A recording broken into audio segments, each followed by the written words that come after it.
বিসমিল্লাহির রহমানির রহিম। আসসালামু আলাইকুম ওয়া রাহমাতুল্লাহি ওয়া বারাকাতুহু। সমস্ত প্রশংসা মহান আল্লাহ তাআলার জন্য, যিনি আমাদের কুরআনুল কারীমের মতো মহান নেমত দান করেছেন। দুরূদ ও সালাম বর্ষিত হোক আমাদের প্রিয় নবী হযরত মুহাম্মদ মুস্তাফা সাল্লাল্লাহু আলাইহি ওয়াসাল্লামের প্রতি।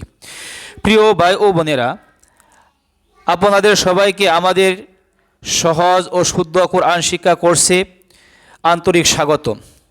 এই কোর্সটি এমনভাবে সাজানো হয়েছে যাতে শিশু, কিশোর, যুবক, বয়স্ক যে কেউ খুব সহজে শুরু থেকে শুদ্ধভাবে কোরআন পড়তে শিখতে পারবে ইনশাআল্লাহ। অনেকেই মনে করেন বয়স হয়ে গেছে, এখন আর কোরআন শেখা সম্ভব নয়।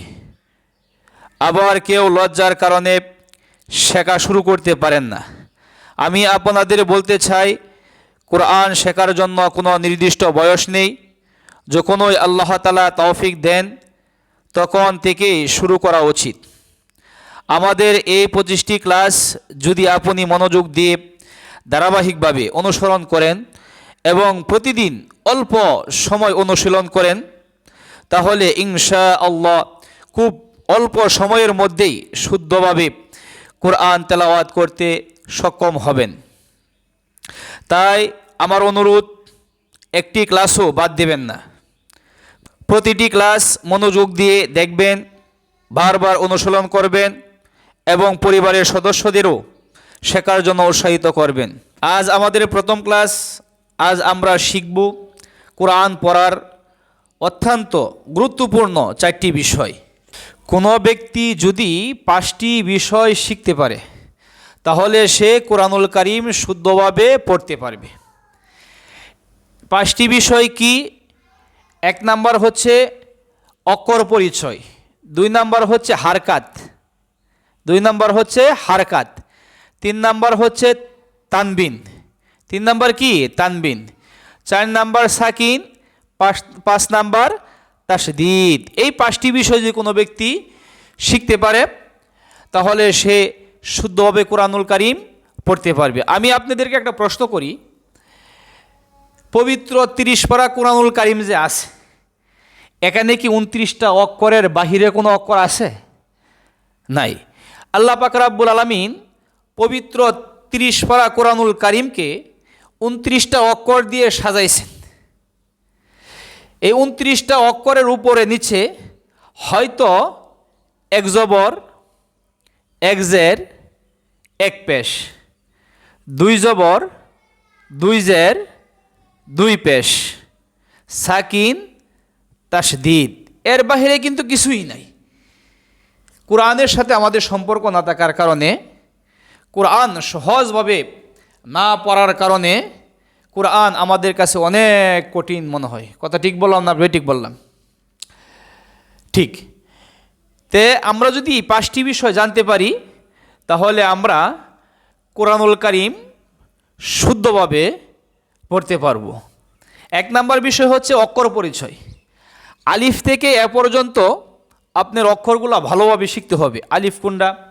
বা, তা, সা, হ্যাঁ, এ টু জেড, আলিফ থেকে এ পর্যন্ত এ টু জেড অক্ষরগুলো সুন্দরভাবে মুখস্থ করতে হবে।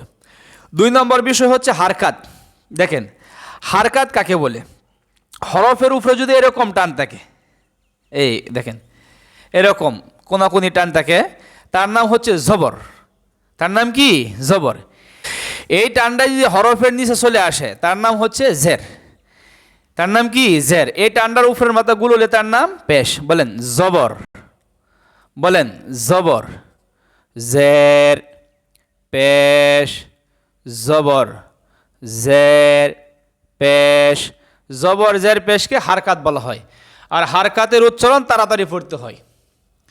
2 নম্বর বিষয় হচ্ছে তানবিন। দেখেন, তানবিন 2 জবর, 2 জের, 2 পেশকে তানবিন বলা হয়।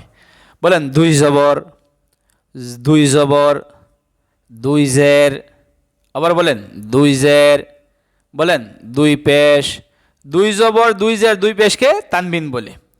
4 নম্বর বিষয় হচ্ছে সাকিন। দেখেন, সাকিন চিহ্নটা হলো এরকম, দুই দাগের উপর মাথা মিলানো, দুই দাগের এক দাগ এক দাগ, দুই দাগের উপর মাথা মিলানো, তার নাম কি? সাকিন। সাকিন, এই চিহ্নটার নাম কি? সাকিন। তারপর হচ্ছে তাসদীদ। দেখেন 3 দাগ, 1 2 3, এই 3 দাগের নিচের মাথা মিলানো, তার নাম কি? তাসদীদ। হারকাত, তানবিন, সাকিন, তাসদীদ, এই 5টি বিষয় যদি আমরা শিখতে পারি তাহলে আল্লাহ চাহে তো আমরা শুদ্ধভাবে কোরআনুল কারীম শুদ্ধভাবে আমরা পড়তে পারবো। তা আজকের ক্লাসে আমরা কি শিখলাম? হারকাত শিখলাম। জবর জের পেশকে হারকাত বলা হয়, এটা মুখস্থ করে নেবেন। জবর জের পেশকে হারকাত বলে। 2 জবর 2 জের 2 পেশকে কি বলে? তানবিন বলে। আর সাকিন তাসদীদ, সাকিন তাসদীদ। আজকে আমরা এই 4টি বিষয় শিখলাম: হারকাত, তানবিন, সাকিন, তাসদীদ। হারকাত, তানবিন, সাকিন, তাসদীদ। আজকের ক্লাসটি যদি আপনার উপকারে আসে তাহলে ভিডিওটিতে একটি লাইক দিন, আপনার মতামত কমেন্টে জানান এবং ভিডিওটি শেয়ার করে দিন। আর আমাদের পরবর্তী ক্লাসগুলো নিয়মিত পেতে চ্যানেলটি সাবস্ক্রাইব করে বেল আইকনটি অন করে রাখুন। আসসালামু আলাইকুম ওয়া রাহমাতুল্লাহি ওয়া বারাকাতুহু।